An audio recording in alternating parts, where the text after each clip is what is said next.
Ladies and gents, I've built a network with purpose. It's not always about investing in property. It's about creating cash flow. It's about starting businesses. It's about feeding families. It's about living your why, living your purpose. Standing here today feels like a full circle moment, a moment that honors not just an award I received, but a journey that reshaped my life, my leadership, and my vision of impact.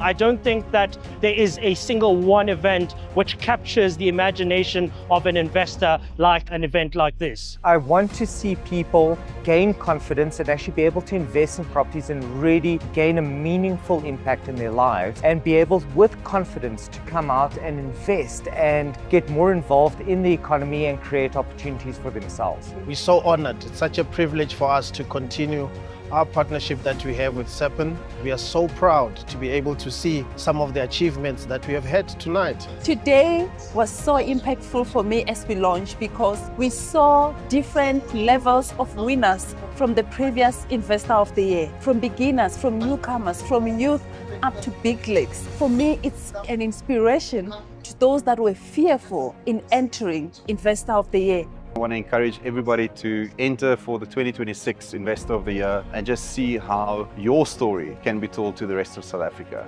It is phenomenal. The stories that we hear today, and it's so inspiring that this platform helps entrepreneurs to leapfrog into new opportunities. I encourage you to really come in and invest and really enter into Investor of the Year because it can really change your life. Just go ahead, take the plunge and get in and register.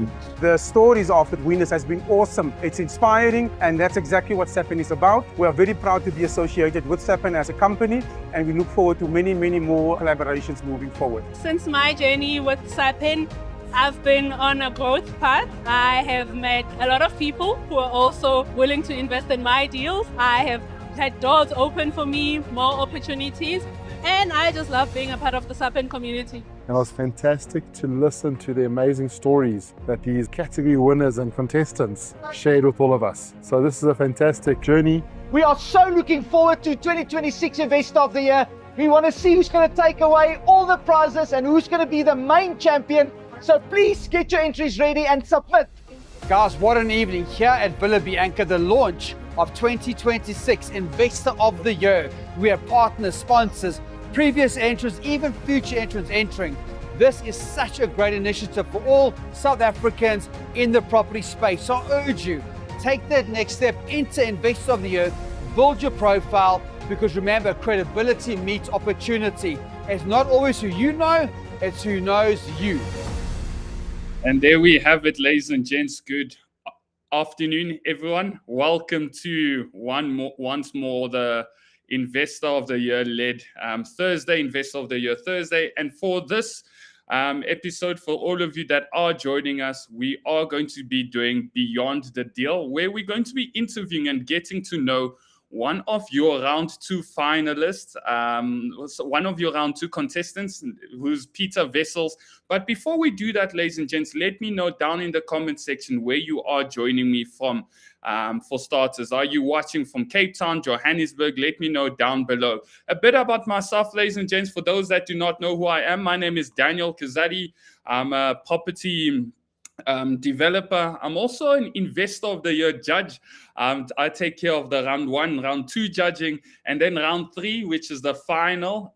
We will be left, and we will be announcing shortly in the next few weeks who those judges will be. So I see Colette Suchers in the comment section down below. Colette, always good to see you, my friend.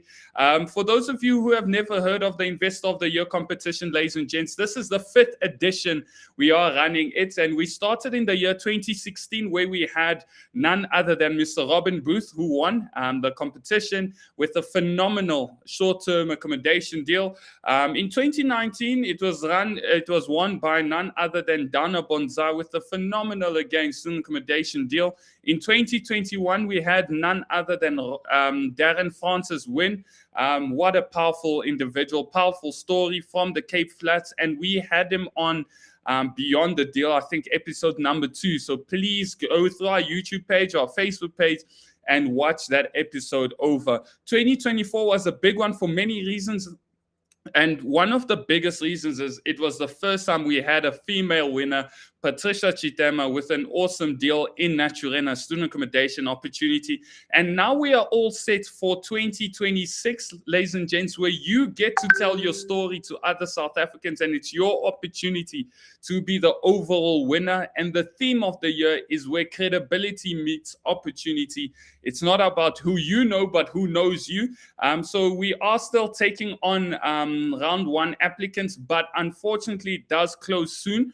And we will not be taking on new applications very soon. So I do urge you to join. And to join what categories, you might be asking. So there's three main categories. So the beginner, intermediate, and big leagues category. And as soon as you get entered into one of those, we automatically add you to one of the subcategories as well that you can see on your screens in front of you. But I quickly want to go on to get the housekeeping over and done with, because today we are interviewing one of the round two investors known. His name is Pieter Wessels, and we want to hear his story and some of the challenges he's gone through to become a property investor. But please do me a favor. If you do want to enter, please scan the QR code in front of you, or go to our website, www.investoroftheyear.co.za as well. And once you do enter, you will see it is quick, it is easy. I'd like to give a special shout out and a special thank you to none other than Absa Bank, being the overall sponsor and partner for the Investor of the Year 2026, and our other sponsors and partners, ladies and gents. But before I go through there, I'd like to share that the overall winner for the competition this year will be receiving the largest prize money, so it is cash, largest prize money in the history of the competition, which is a cash prize of 100,000 Rand, right? Sponsored by none other than the SA Property Investors Network, and a weekend away at the luxurious Bakubang Bush Lodge. And I'd like to say a special thank you to all of our other sponsors and partners, from BSA Law to TAL Africa to Absa Bank to Mastandi to Tough Capital to Lightstone to Auction Inc. to Framework Integrated Solutions to Zoeshu and business partners. So a special thank you to you all. But ladies and gents, without further ado, I'd like to introduce the investor. Because we're talking about beyond the deal, they will not be judging today. We are interviewing and getting to know some of the round two finalists. And for this competition, ladies and gents, I've got the pleasure and the honor to bring on none other than the quickest rising stars in the property space, I feel, in the short-term accommodation space. And his story is nothing short of inspirational and quite gutsy, right? And it will get you off your seats.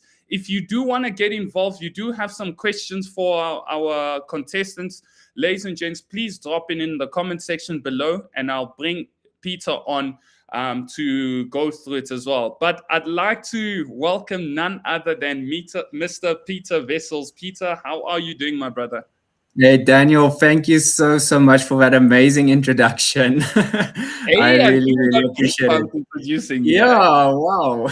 Thank Crazy. you. Thank you so much for making time. I really appreciate you joining us. But Pieter, I know you were judged. You went through your round one judging, and we'll talk about the Airbnbs and the beautiful things you're doing. Do you maybe want to start off with a little bit about an introduction, who you are? And yeah, hey, then we'll start with your journey from the beginning. I've got a list of questions here for you. But maybe let's start with intro for those that don't know you. Of course. So I grew up on a farm actually in the Free State, small town called Viljoenskroon. So I don't know if anyone knows where that is, but very, very small town. I matriculated there. I was in the same school from grade 1 till grade 12. Fast forward, I then went to Potchefstroom University. I did a few certificates there in business planning and project management and business management. I did events planning and so on. So that is basically my background. where I come from, and I always had this sense of entrepreneurship or something in that line. Business was always attracted to me, and it was just attractive. So that was where things started. My dad was a very big businessman as well. We were both not very handy men, so we're not good with hammers and spanners, but we can make business decisions and things like that. So yeah, that's basically where I grew up. And after I studied in Potch, I went to start at Keller Williams Realty here in Johannesburg. It's now 9 years ago, but I started as a rookie estate agent. So yeah, that's where I started. I'm now the team leader of a company. So yeah, that's basically what I do. Okay, and where I now come also from. thanks for that, my brother. I'd like to maybe spend a bit of time your upbringing in the Free State, right? Your upbringing in the Free State. You mentioned your dad was in business. What sort of business, and when did like the entrepreneurial bug actually bite you on your side? What was that aha moment? Was it working with dad? What was dad doing? Yeah. Yeah, so dad was a lot of I don't want to say forex, but more in cash investments, cash injections, and so on, stock exchange and things like that. So that's where I learned you have to set money aside for one day for your pension and things like that, and you have to control the market in that sense. So we did a lot of that. We weren't really into property as such.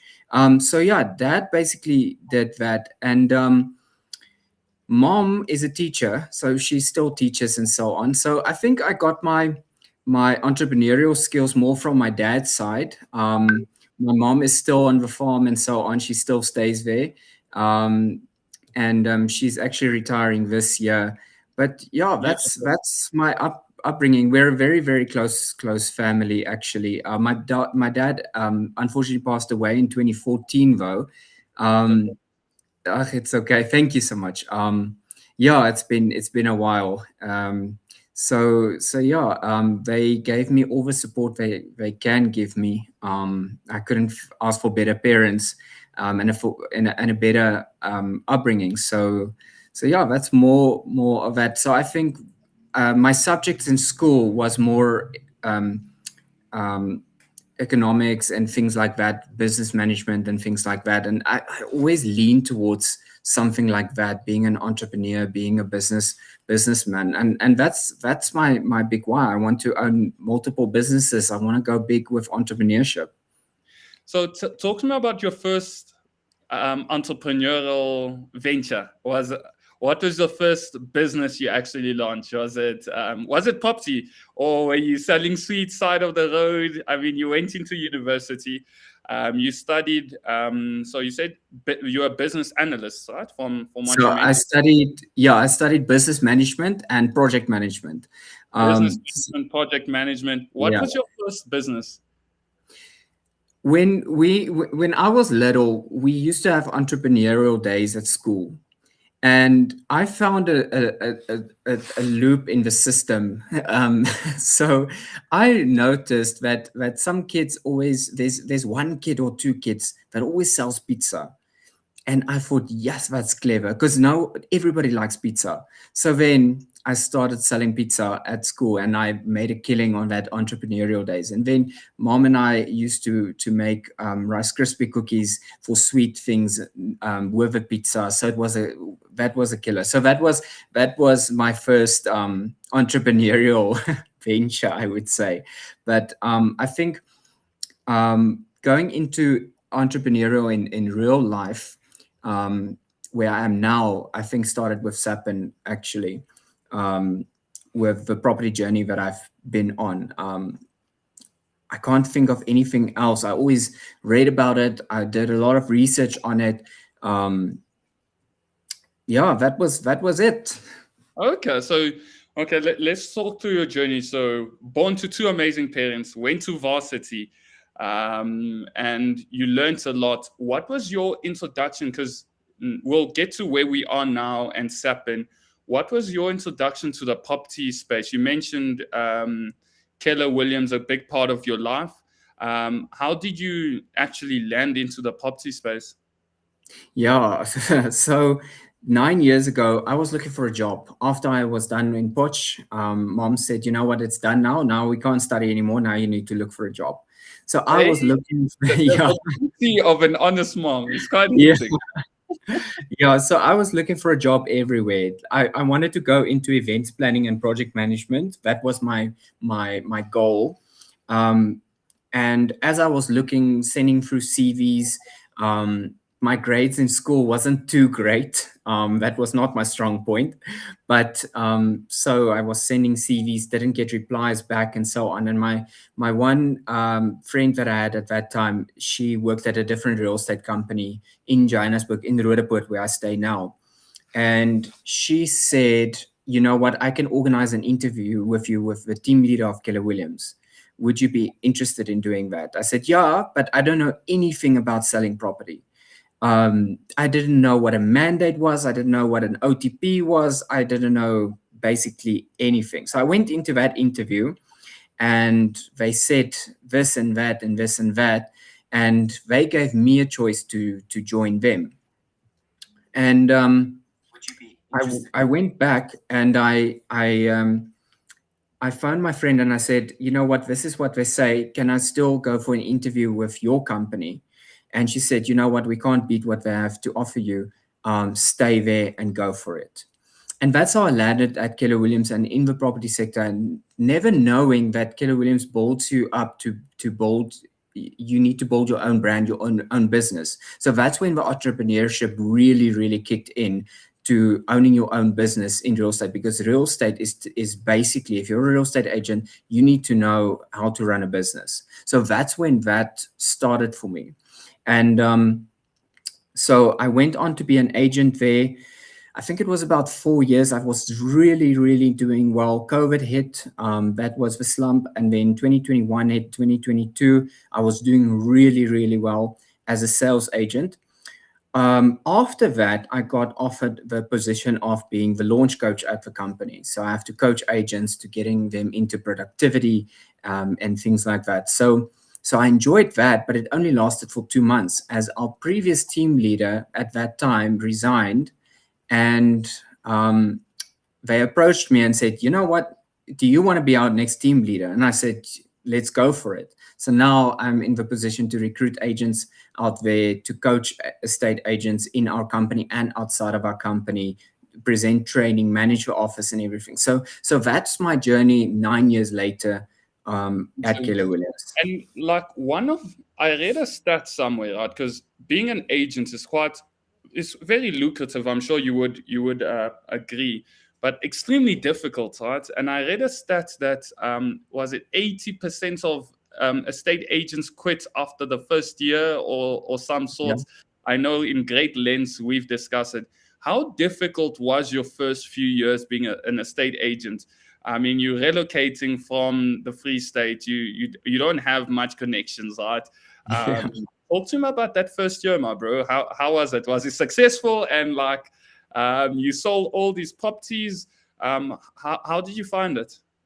So yeah, I moved from the Free State to Roodepoort, to the city, and that was quite something to get used to, because in Viljoenskroon there's no robots, there's nothing like that. And here you have robots, you have highways, you have things like that. So it was quite difficult to get used to that. But I did eventually. My first year, I didn't sell anything. No. I sold one property.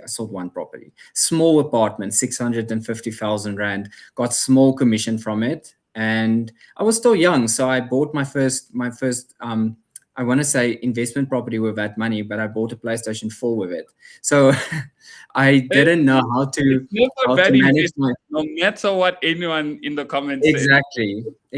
So PS4, PS5, never bad investment. Exactly. So after that year, so I was struggling year 1, year 2, year 3, I was struggling. And I know there's a saying that you have to try something for at least 3 years. If you make it after 3 years, you will be successful.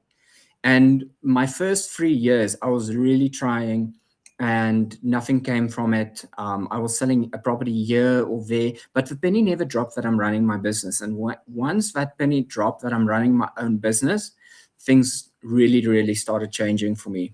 And in my fourth year, I think we're now in 2021, we just came back from COVID. Interest rates were very low, and I came back. I sold 46 properties in that 1 year. Crazy. Yeah, and it was crazy. It was crazy. 2022, I did almost the same amount. It was crazy, and then I got offered the launch coach position, and then the team leader position. So I was successful at being in real estate as an agent myself. But I enjoyed more of a coaching position later on in my life, and that's why I transitioned out of being a sales agent. So I love doing coaching with people.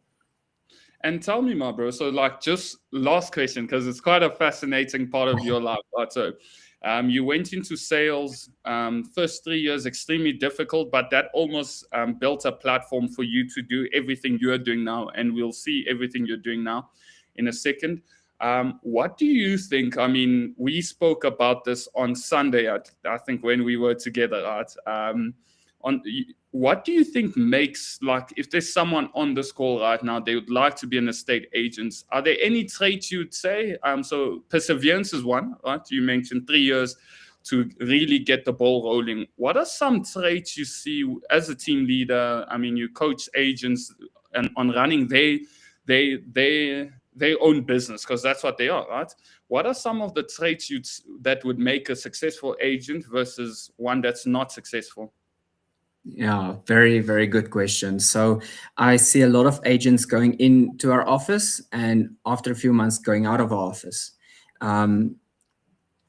Consistency is a big thing. Consistency, just pushing through. Your first year is really your most difficult year. Some agents are really, some have it, some don't, but some agents actually make it in their first year and second year, being really, really successful. So we have seen rookies, rising stars in our agency where they joined in a year, and after a year or two, they've become really, really successful. But we've seen 900 other agents in their first year also going out of the industry. So it's about 1 to 5 of agents that's really, really making it a huge success in their first 2 years, or in their even 3 years if they really stick it out. But a lot of agents don't make it in the industry because it's really hard. People watch those awesome Netflix shows of selling sunset and those brilliant, it looks amazing on TV, having your margarita near the pool, selling a place quickly from driving somewhere. And that's the perspective what people have about the industry, and it's really not that simple. But they say real estate is not easy. It's simple. Just do the simple things, and that's where agents are failing. They're not consistent. They don't come for training. They think that they can do this on their own. And once you have that mentality, it gets really, really hard in the industry. No, 100%. So we're going to talk of the next phase of your life, which I feel is exciting, but we had to almost drop the full picture. Ladies and gents, for those that have joined us, welcome to Beyond the Deal with none other than IOTY round 2 entrance, Pieter Wessels. Time to ascertain Pieter's journey, how he got to the Investor of the Year, some of the difficulties he's gone through. Please do drop us a like, follow our Facebook page, and put in the comment section any questions you do have for Pieter. For those of you that want to enter the competition, I'll be talking about how you can enter the competition in the next few minutes. So that's it for an ad break, Pieter. So right back at it. So let's talk about the next part of your life, right? So you're running your own business under Keller Williams. You're selling properties. You get promoted to be a team leader. And then you start venturing into, I think, you mentioned earlier, you started reading books about entrepreneurships and the likes. How did how did the seed actually get planted that you wanted to own your own property? Was it when you were selling to other people thinking, geez, I can actually buy one of these? How did it actually start? So, interesting story. I went to America last year. I went to Las Vegas in February. And when I went there, I had this mentality of everything is expensive. I'm paying in dollars. I can't afford these things. A coffee cost me 600 Rand at the airport. I got this awful turkey sandwich at the airport for 700 Rand. And I came, yeah, and that really hit my pocket, where I'm saying, but these things are so expensive. I can never travel because it's too expensive. I came back and I had a conversation with my business partner, and I said to him, the great thing about America, it's amazing, and Las Vegas is amazing, but everything is expensive and I'm paying in dollars. And there's one thing he said to me that changed my whole thinking of this whole journey where I'm at today. And he said, what if you earned in dollars? And that was the game changer. When he said that, I'm like, okay, so if I'm earning in dollars, take that with a conversion rate and everything with that, it's going to be a lot of money coming in. So why can't I do that myself? And I then ventured into, there's all these ads on Facebook of getting into property with these people, joining them for seminars and webinars of how to go into property, becoming an investor and something. And I joined all of them. It was okay. And then there was this one place, the South African Property Investors Network, that I saw. And I said to my ex-partner at that time, Pieter, you know what, let's just go to this 2-hour workshop, see how it is, and whatever. If we don't like it, we don't like it. If we like, great.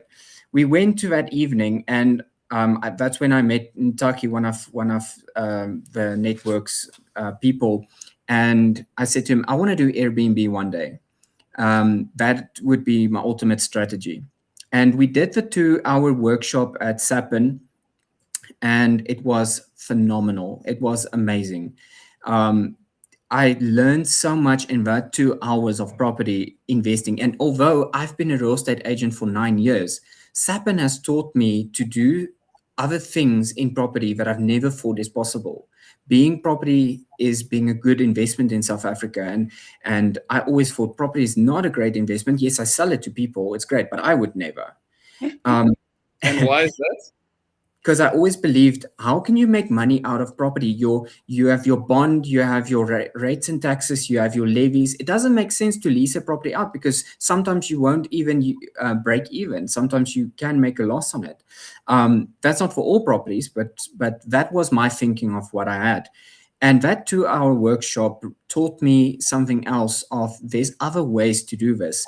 And right there and then I went over to get the two-day workshop with Sapin, where everything really, really changed. And I was mind blown by Andrew Walker and the whole Sapin team of how they think about property in South Africa, and even abroad and everywhere. So that's when things started changing for me. So that's when I started my journey with Sapin. Actually, I think it was last year, June, around there. I think I'm now 9 months in the network.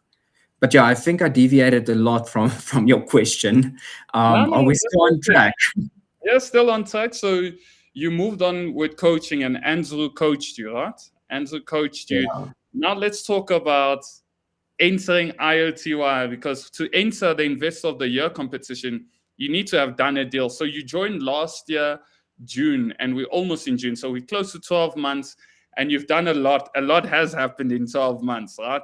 Talk to me about what have you been getting up to? I mean, the joining Sapin in itself, if we talk about how you joined Sapin and the backing of yourself, the self-belief, the risk you took in yourself, we will be here for a few hours. But let's maybe talk about, so you've joined Sapin, what happened afterwards? So after your coaching with Andrew, walk me through what you're doing now and entering for the Investor of the Year? Like, what has it done for you? Yeah, so a lot has changed in a year. I can't even get my head around it still today. When I joined Sapin, I had to take a credit card to start my journey in investments. And I think it was about 3 months in. No, it was June, July, August, September, October, November. It was about 5 months in that I got my first investment property. So when I started, I did the fundamental course, I did the Airbnb course that Sapin has to offer. I did all of those things. I failed the fundamental course, I think, 4 times. I just couldn't get the spreadsheets right. I struggled. But anyway, once I got it right the 4th time, I started going to the networking events, and I started doing more events where they've done Airbnb courses and things like that. And after 4-5 months, that was in November, I secured my first investment property through rental arbitrage. So I'm basically leasing this property from my landlord, and then I'm subletting it for Airbnb. And it was quite a mission to get my first property. I had to phone so many estate agents out there, just to sell them the idea. And there was 1 or 2 that wanted to listen to the idea. The other were maybe too close-minded to understand the concept. But it is a legal thing in South Africa that you can do it that way. I just never knew you could.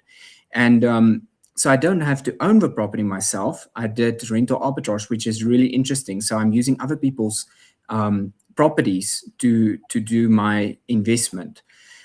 So after I got that unit, I went live the 15th of November. I've had an 85% average occupancy per month since November. Jeez. Even in May, I think I had 3 or 4 dates that wasn't booked. So I set the unit up so nicely. It's beautiful. It looks different than other units in the area. I used candle lights, fairy lights, things like that to create an atmosphere in my Airbnbs. And that is my almost want to say my autograph of what I place in my Airbnbs. And why I'm speaking about Airbnbs is it's not only just that one. So after that one, that the success I got from this one, and why I did this was, let's backtrack a little bit. Why I did this, why I joined SAP, and why I got my first Airbnb so quickly since joining the network. I didn't have any money. I had little bit affordability on my name, a little bit. I could only, the maximum amount the bank could give me was 140K to set this thing up. That was the maximum. I was maxed out on that. So I took that 140,000 and I used it to transform this empty apartment into a beautiful Airbnb unit. So I would have been, I think, close to debt review today if I wasn't doing that. A lot has changed in my life that I had to become more financially stable. And that's when the Sapin couldn't come at a better time in my life. So after the first unit, I'm making about a cash flow of 5,500 Rand a month. That's positive profit with all my expenses, everything covered, my rent to my owner, everything to my landlord is covered, everything is covered. So it's about 5,500 cash flow that I have in my pocket. Then after that, I've joined a lot of networking events, and I want to say this, the power of the South African Property Investors Network is the networking events that you have. If you go to those events, you talk to like-minded people that understand investing, people that is in different spaces in their lives, new people that has been in the industry. And one of the new people I met there was Ali. And me and Ali then said, you know what, we can do this together. Let's start another Airbnb unit. I will bring 100% funding, which is now Ali, and I, Pieter, bring the Airbnb experience from my first one. And so we And the property you guys would do it in the same complex. It's in one of Ali's properties that he came with. No. We had to find a new property in the area in Fourway. So we used my technique that I used to find my first one, to find my second one. But the I want to say this, the magical thing that happened with the second unit, I worked my butt off to find the first unit, to find an agent that's willing to go through this, and it was hard. The second one, I didn't lift a finger. I didn't phone an agent to find me a property. I didn't phone investors to fund me something. Ali approached me on one evening and he said, I want to do this with you. I then went to say, I called my estate agent that I had my first unit with, my first Airbnb. I called her and I said, you don't have another property for me? And she said, yes, I actually do. And that's how we put the second one into place. Is the agent played along and Ali came along and everything just happened really, really smoothly. Then me and Ali's unit is now about a month old and the inquiries are streaming in. We're going to have a full occupancy some of these days. We're not there yet, but we still getting the reviews in and so on and so on and so on. So it's working like a well-oiled machine, the second one. And what's nice is it's both are in the same complex that my first one is. So if I have a double booking with one, I then can send them to the other one. No, that's beautiful. Have you done any more deals, or so 2 deals so far?